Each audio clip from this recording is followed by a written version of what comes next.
She's semi-famous, so show some love. Give it up for the hilarious Rachel Hargrove. Give it up.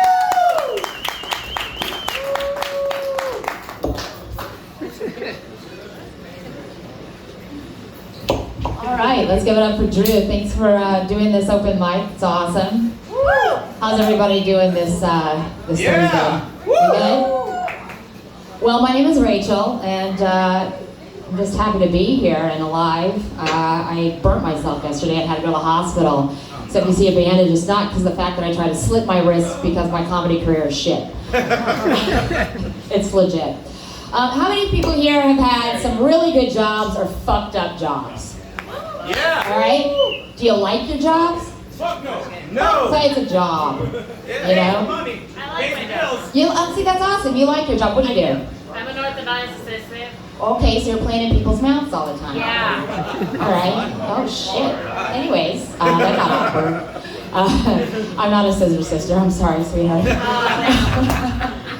Well, in my life, I've incurred so many different jobs, various different types of settings too. Right now, currently, I'm a yacht chef. I've done it for 17 years. Nice. Yeah, I know. I'm just fucked in the head. I don't know how to move on. Yeah, that's like most of my relationships. They go tits up by the 3rd year, but I'm like, I hope so bad that this is gonna work out. My mom almost likes him.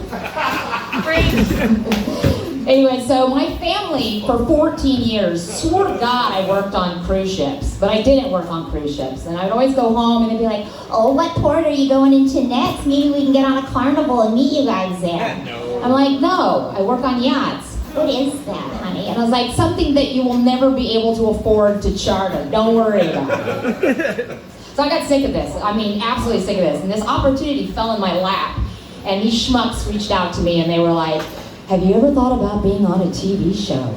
Yes. In my desperation to prove to my family that I do not work on cruise ships, I filmed a TV show called Below Deck for 3 years on Bravo. Okay. Yeah, so I sold my soul to the goddamn devil, but the joke is on them.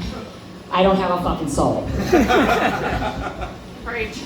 But that's not what I'm here to talk about this evening. I'm here to talk about fucked up jobs. So this one time when I was in college, I was in ROTC. Yeah, ROTC. And the guys I was in class with, they're like, oh my God, you should totally work at Hooters. I was like, what kind of girl do you take me for? I like myself. I don't need you to tell me I'm hot. Anyway, so I was like, yeah, fuck it. I'm gonna go work at Hooters. So I'm in there training and they take me off the front desk and I'm always like, hi, welcome to Hooters. How many's in your party? I even did the voice too. I'm just embodying the whole fucking thing. And then by the time I got thrown onto the floor as a waitress, I had these guys, it was like happy hour, a couple construction workers, some guys in suits. I had no idea what the fuck they did.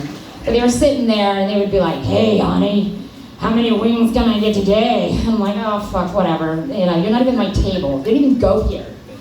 So this guy starts hitting on me and he's not in my section. He's just the table over.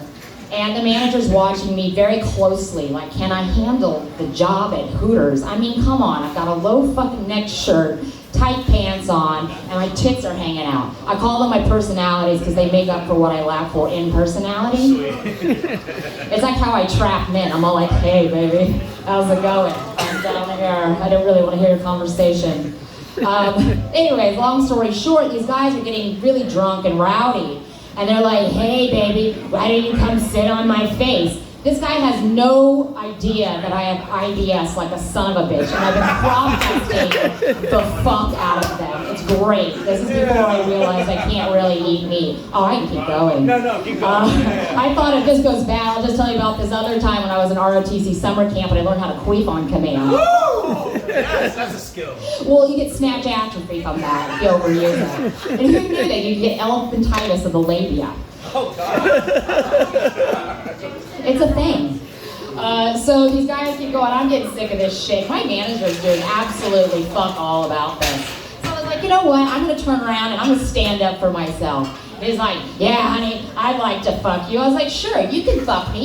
Yeah, and he's like, oh, yeah, this is fucking great. Check that out, Bernard. This chick's gonna fuck me. And I was like, no, but you can fuck me. And I mean like my cold dead cadaver, not my warm dead corpse. So I got fired. for it, for standing up for myself. That was great. And the manager basically made me go change and take my Hooters uniform off and give it back. But the best thing was when I had to give back the tights. I've been working all day. I don't wax. I'm so afraid they might snatch a lip off my snatch. So I gave everything back to him. It's disgusting. And he was just like, yeah, you're no longer allowed here on premise. And I was like, that's great, whatever. So I was like, this is gonna be great when I have to reflect in therapy about my jobs. This other time, I was a car salesman. This is back when we did the whole shady. Shouldn't I was shady when I stepped up here. I am a Floridian. This is the sunshine state where all the shady people fucking hide. Yeah, really. I'll tell you the story one day about how I pulled a gun on a guy when he pulled his gun on me the other day on Broadway, 34th. He wasn't expecting it. Anyways, but so I was a car salesman. I was quite young, and I knew all the guys that were in the back of the mechanics because my grandfather used to have a couple gas stations. So I'd be able to de-horse people and tell them, hey, during service drive, just to let you know, I'm going to go ahead and put you in this beautiful car with a rental agreement. So it's called de-horsing. So basically, I got really in with the customers. I was doing really well selling cars to unsuspecting victims. I mean women. And I sold a lot. And this guy was in the parts department, really disgusting guy, big gigantic gut, sat back there with glasses, sweating over his Whopper. And he was all like, you look so familiar. Have I seen you in porn? And I'm like, I'm so sick of it. So I turned around to him, I was like, would you like for me to sign your box from the porn? And he's like, what? And I was like, well, you have to watch my porn because the fact that your fat fucking wife, you have to roll around in fucking flour to find her wet spot. Yeah, it was pretty bad. I also got called in by HR because I was being held for sexual harassment. It was amazing. That's our jobs. And that's my time. Thanks, everybody.